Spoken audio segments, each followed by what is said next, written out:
who'd overseen 1,000 autopsies. His conclusion was death by misadventure caused by an acute cerebral edema to a reaction. Bruce Lee était bien plus qu'un homme seul. Des millions de personnes ont été inspirées par lui et beaucoup d'entre elles croient que les arts martiaux peuvent être utilisés comme forme d'expression de soi et d'autodéfense.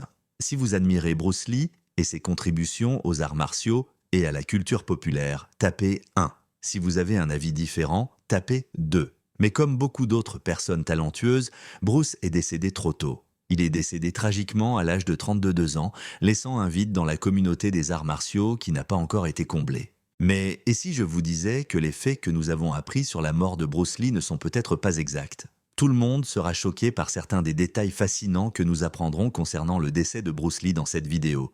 La mythologie, le mythe, l'homme, Bruce Lee. Bruce Lee était plus qu'une simple icône, comme le sait toute personne connaissant sa vie. À lui seul, cet individu formait une unité complète. Les exploits d'arts martiaux de Bruce étaient si réputés qu'ils n'ont pas été imités à ce jour. En réalité, la plupart des individus ne peuvent aspirer qu'à accomplir une petite partie de ce qu'ils ont accompli. Bruce, dont le nom complet était Lee Jun-fan, est né à San Francisco en novembre 1940. Ses parents étaient eurasiens et cantonais. Sa mère lui a en effet donné naissance lors de vacances en famille aux États-Unis et son père était chanteur d'opéra. 4 mois après sa naissance, sa famille est retournée à Hong Kong. Il a cependant été autorisé à revendiquer la citoyenneté américaine uniquement en raison des réglementations en matière de citoyenneté. Bruce a vraiment grandi, entouré des arts et du théâtre grâce à l'emploi de son père. En fait, il est monté sur scène dans le film Golden Gate Girl pour son premier rôle d'acteur en tant que bébé. De plus, à l'âge de 9 ans, il a joué avec son propre père dans une pièce intitulée The Kid, basée sur le personnage de Kid Chung des bandes dessinées. Son premier rôle principal serait celui-ci.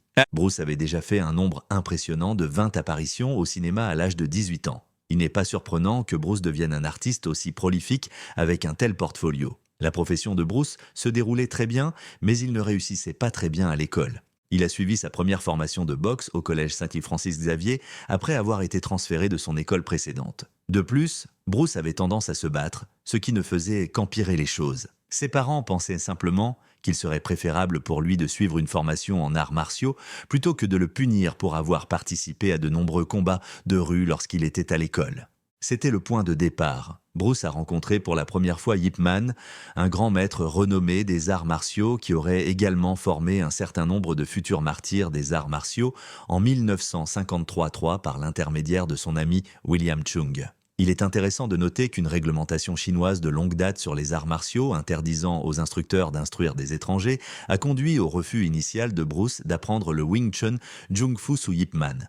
Bruce n'a pas pu étudier la technique martiale car il était considéré comme un étranger en raison de l'ascendance quart européenne de sa mère. Bruce, cependant, fut finalement admis à l'école de Yip Man lorsque Chung fut en mesure d'attester de son caractère. Après avoir étudié auprès de Yip Man, il a finalement appris à contrôler ses émotions et à réserver ses capacités de combat pour des tournois sanctionnés plutôt que pour des affrontements de rue à Hong Kong. Bruce s'est ensuite totalement consacré aux arts martiaux. Il avait déjà triomphé dans une compétition de boxe interscolaire de Hong Kong en 1958, démontrant ainsi ses incroyables capacités de combat. Les parents de Bruce pensaient qu'il serait préférable qu'il revienne aux États-Unis 1 an plus tard. Il a brièvement résidé à San Francisco avec sa sœur Agnès avant de déménager à Seattle pour poursuivre ses études. Bruce a littéralement commencé à enseigner les arts martiaux la même année parce qu'il était très doué pour le combat. Il a créé sa propre technique de combat qu'il a appelée Junfan Kung Fu, qui est essentiellement sleaze, le Kung Fu de Bruce Lee. En 1964, il quitte l'institution et s'installe à Auckland, où il enseigne principalement à ses amis. Ici, lui et son ami James Yim Lee ont ouvert leur 2e studio d'arts martiaux. Bruce a pris la décision de reprendre le métier d'acteur en 1966. Sa première apparition était dans le rôle de Kato dans l'émission télévisée The Green Hornet, créée et racontée par William Dozier. Bruce figurera plus tard dans un certain nombre d'autres émissions, telles que Iron Seed de 1967 et Marlowe de 1969, mais ce seraient ses débuts officiels devant un public américain. Bruce est finalement retourné à Hong Kong après avoir reçu de nombreux éloges de la part du public américain, où il s'est concentré sur le développement de l'industrie cinématographique de la ville et sur l'enseignement des arts martiaux. Après d'intenses discussions avec Golden Harvest et Shaw Brothers Studio, il a finalement accepté d'apparaître dans 2 films Golden Harvest. La réussite de Bruce à Hong Kong a été phénoménale. Il est devenu encore plus célèbre après que son premier film, The Big Boss, ait été un énorme succès au box-office dans toute l'Asie. En 1972, il enchaîne avec Fist of Fury, un film qui établit des records au box-office sur tout le continent. Après cela, c'était victoire sur succès.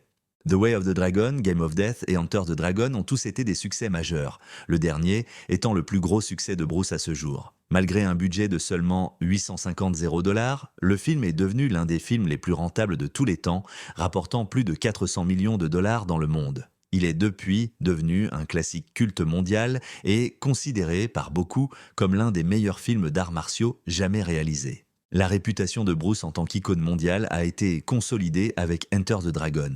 Mais Bruce est décédé tragiquement quelques semaines après la fin du film et 6 jours avant sa sortie en salle. Tout le monde dans le monde a été choqué d'apprendre le décès de Bruce.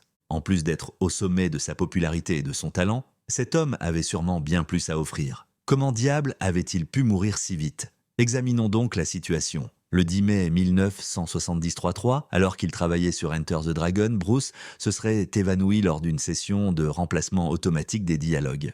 Il a été immédiatement envoyé à l'hôpital Baptiste de Hong Kong après s'être effondré, car il aurait souffert de convulsions épileptiques et de maux de tête. Les spécialistes ont déterminé qu'il souffrait d'un œdème cérébral. Bruce s'est vraiment rétabli lorsqu'ils ont réussi à réduire l'œdème.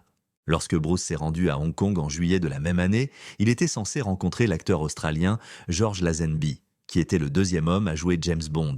Bruce prévoyait de recruter George en tant que co-star majeur de son prochain film.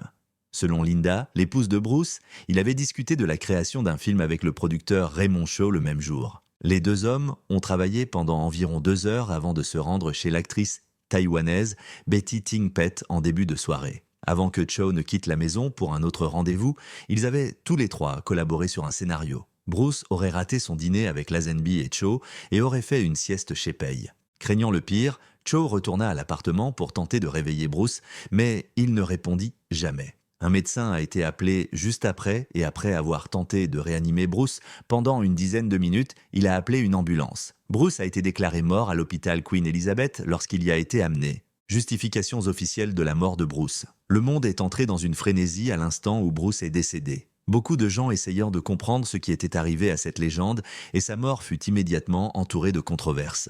Les théories du complot ont commencé à circuler très largement comme vous pouvez le deviner. Bruce devait être examiné par le médecin légiste Donald Thierry, qui avait été suggéré par Scotland Yard et qui avait géré plus d'1 millier d'examens. Et il est arrivé à la conclusion que la mort de Bruce était un accident provoqué par un œdème cérébral et aggravé par les substances contenues dans les médicaments qu'il prenait. Selon les données de l'autopsie, le cerveau de Bruce a en même temps gonflé de 1,400 à 1,570 grammes, ce qui constitue sans aucun doute une augmentation significative. L'aspirine et le méprobamate, un tranquillisant bien connu, figuraient apparemment parmi les médicaments que Bruce avait pris la veille de son décès. Bruce avait déjà pris ces médicaments, mais dans ce cas particulier, on pensait qu'ils étaient immortels.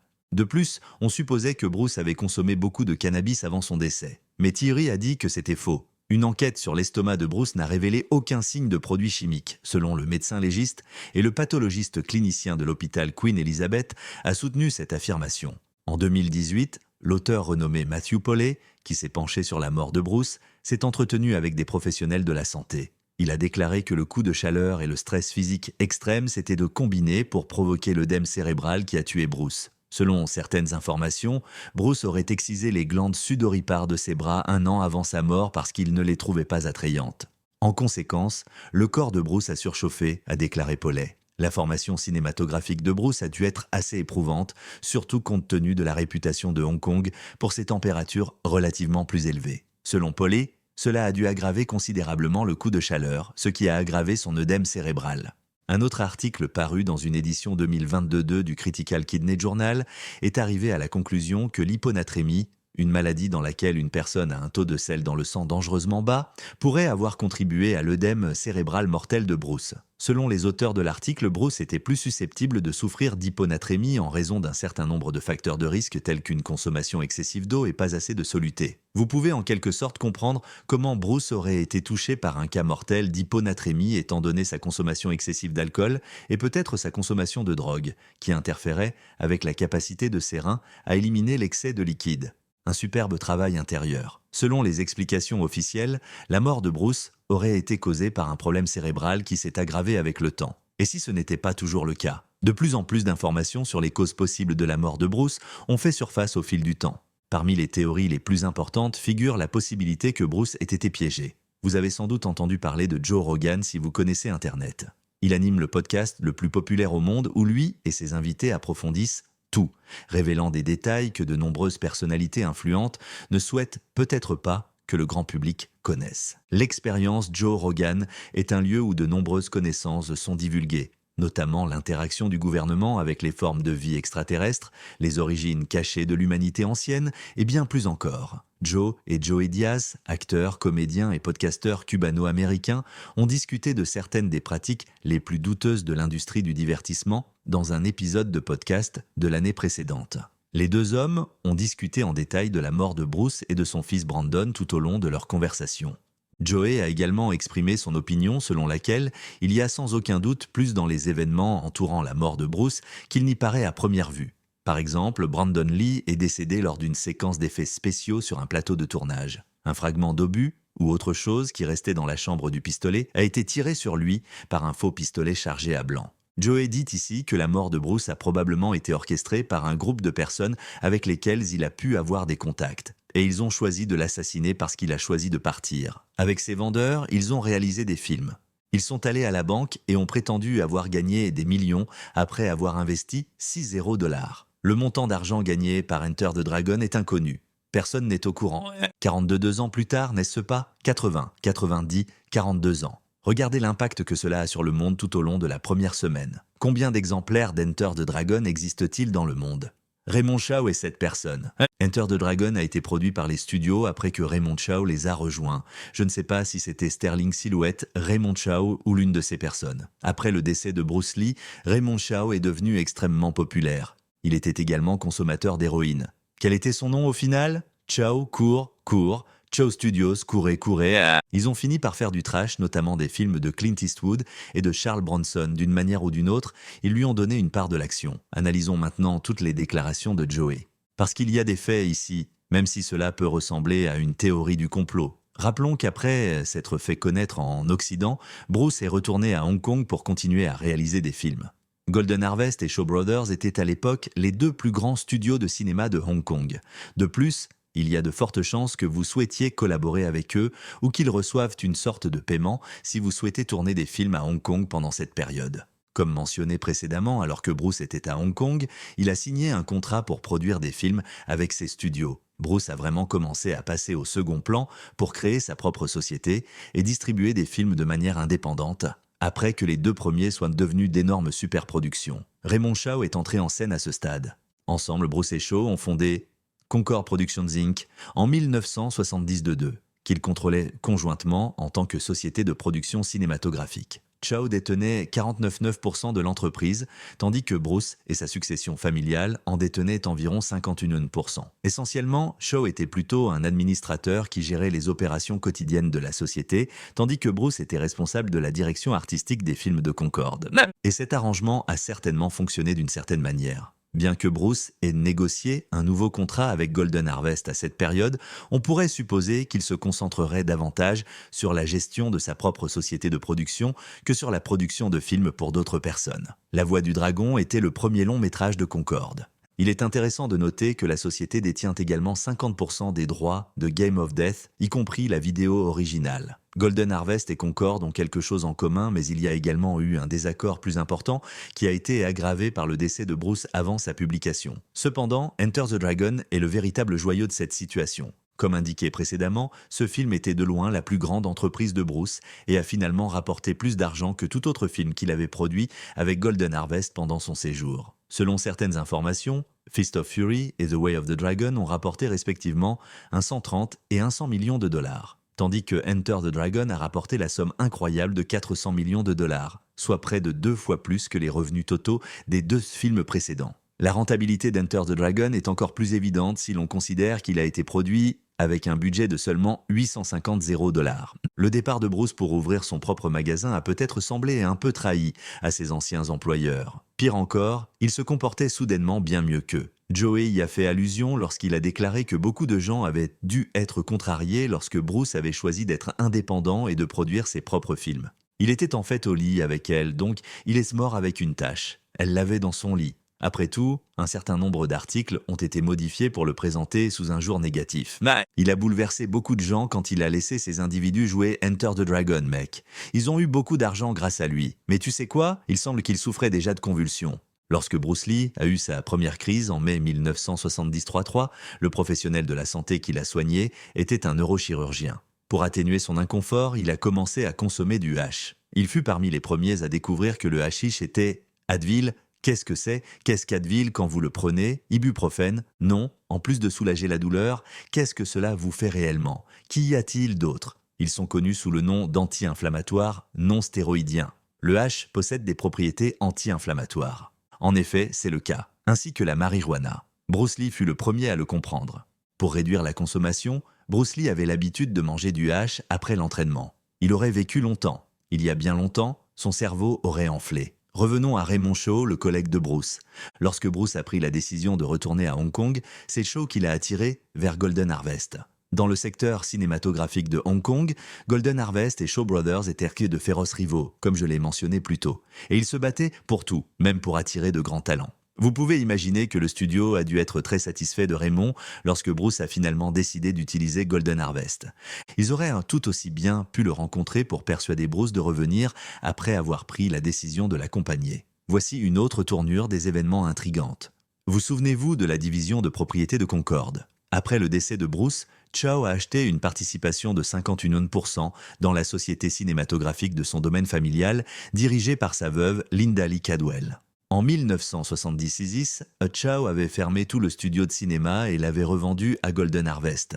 Il est intéressant de noter qu'après cette fusion, Chow a pris la direction de Golden Harvest. En d'autres termes, il a eu l'opportunité de superviser l'une des plus grandes sociétés cinématographiques du pays. Voyez-vous à quel point le fait que tout cela se soit produit après la mort de Bruce semblait trop pratique? Pensez-y pour illustrer comment Concorde s'est effondré après la mort de Bruce. Enter the Dragon était le dernier film sur lequel il a travaillé avant de décéder. Malheureusement, il n'a pas pu terminer le tournage de son prochain projet. Le pire est sur le point d'arriver. Concorde. Production n'a jamais produit un autre film après Enter the Dragon. Bruce Lee, The Man and the Legend est un documentaire de 1973 produit par le studio. Cependant, il s'agissait plutôt d'un effort de vanité destiné à rendre hommage à Bruce. De plus, la page Wikipédia du documentaire affirme que Bruce a réellement contribué à sa création. Essentiellement, Concorde Productions n'a jamais produit un seul projet indépendamment après la mort de Bruce. Au contraire, la société cinématographique s'est essentiellement endormie pour ensuite être vendue à Golden Harvest en 1976, une fois que Chow a finalement repris l'ensemble de l'entreprise. Cela ne veut pas dire que la mort de Bruce a été causée par Golden Harvest ou Chow. Mais est-il vraiment déraisonnable de supposer qu'il doit y avoir un lien avec son meurtre, étant donné les rouages obscurs de l'industrie cinématographique et tout ce qui s'y passe? Brandon Lee et la malédiction familiale. Il est intéressant de noter qu'il existe d'autres théories qui sont restées au fil du temps, selon lesquelles la mort de Bruce était une opération interne. Il n'existe aucune preuve concrète pour étayer les affirmations selon lesquelles il aurait été mal diagnostiqué et que Betty Ting Pei aurait tué le héros des arts martiaux. L'idée que Bruce pourrait être maudit vient cependant de sa famille, et elle a persisté au cours des dernières années. Selon le récit, la famille de Bruce pourrait avoir été maudite, ce qui signifie que les membres masculins de la famille meurent relativement jeunes. Les partisans de cette théorie ont également cité le décès du fils de Bruce, Brandon, en plus du fait que Bruce est décédé à l'âge de 32 ans et qu'on pensait qu'il était généralement en bonne santé. Bruce n'avait que 25 ans lorsque Brandon est né en février 1965. Comme on pouvait s'y attendre, il est né en Californie et ne voulait rien d'autre que de ressembler à son père. Leur famille a essentiellement fait des allers-retours entre la Californie et Hong Kong en raison du travail de Bruce. De plus, Brandon rendait périodiquement visite à Bruce sur le plateau, ce qui a suscité son intérêt pour le théâtre et les arts martiaux. Selon certaines informations, Brandon était également très habile au combat. Selon une source, sa grand-mère, Grace O, a déclaré qu'à l'âge de 5 ans, il était déjà capable de jouer sur des planches d'entraînement. Il a commencé à s'entraîner aux arts martiaux à l'âge de 9 ans. Brandon était aussi dur à l'école que Bruce. Selon certaines informations, il s'agissait d'un élève désobéissant qui a été renvoyé de l'école Chadwick en 1983. 4 mois avant l'obtention de son diplôme pour sa désobéissance. Plus tard cette année-là, Brandon a obtenu son JD et a décidé de poursuivre ses études à New York. En tant que membre du Eric Morris American New Theatre, il a également fait des apparitions dans un certain nombre de représentations théâtrales pendant cette période. Avec eux, il a pu jouer un rôle dans Full-Fed Beast, une pièce de John Lee Hancock. En 1985, Brandon retourne à Los Angeles pour se concentrer sur sa carrière d'acteur. Même s'il a fallu le persuader d'accepter le rôle, il a effectué un travail respectable dans son premier rôle d'acteur dans Kung Fu le film. Les rôles ont continué à arriver par la suite. Avec des rôles dans des films comme Showdown in Little Tokyo de Markel Lester, un film d'action policier produit par Warner Brothers et mettant en vedette Dolph Lundgren, Brandon est devenu célèbre au début des années 1990. Il avait déjà joué dans des films comme O'Hara, What's in a Name et Laser Mission.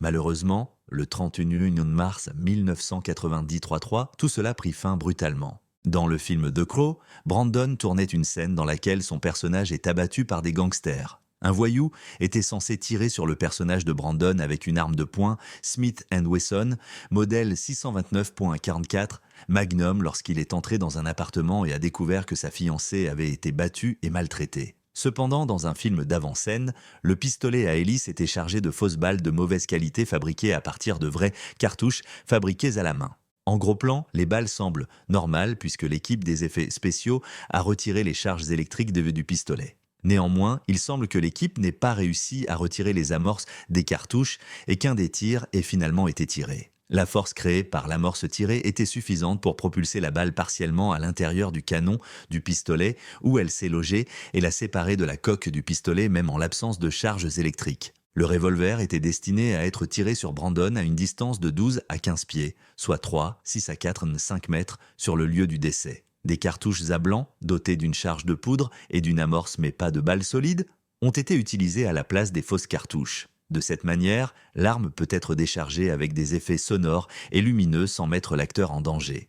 Cependant, la fausse balle, qui était d'abord restée coincée dans le canon, a été lancée vers Brandon parce que l'équipage avait négligé d'examiner et de nettoyer correctement le fusil avant que ce coup à blanc ne soit tiré. Elle a frappé Brandon à l'estomac alors qu'elle sortait de la bouche avec presque la même puissance que si la cartouche était active. Brandon était censé tomber en avant, mais le tir l'a fait tomber en arrière. « Coupé !» a crié le réalisateur. Brandon, cependant, ne s'est pas levé. L'équipe pensait qu'il agissait ou jouait encore à ce stade. Cependant, il dormait et respirait fort lorsque quelqu'un s'est approché de lui. Même s'il ne croyait pas que Brandon avait été abattu, un médecin l'a secoué pour voir s'il aurait pu être étourdi après s'être cogné la tête lors de sa chute.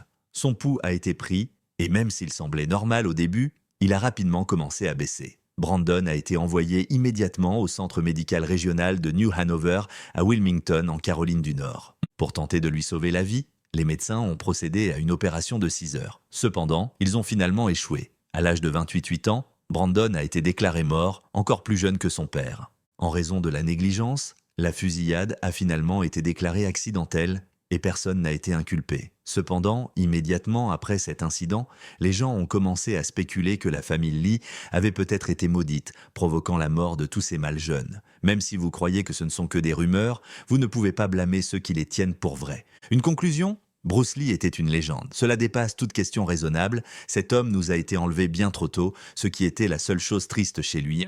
Et même s'il y aura toujours des histoires autour de son décès, nous pouvons au moins trouver du réconfort dans l'idée qu'il a eu une vie bonne, quoique brève. Mais qu'en pensez-vous ? La mort de Bruce Lee a-t-elle eu plus à voir qu'il n'y paraît à première vue ? Dites-le nous dans la section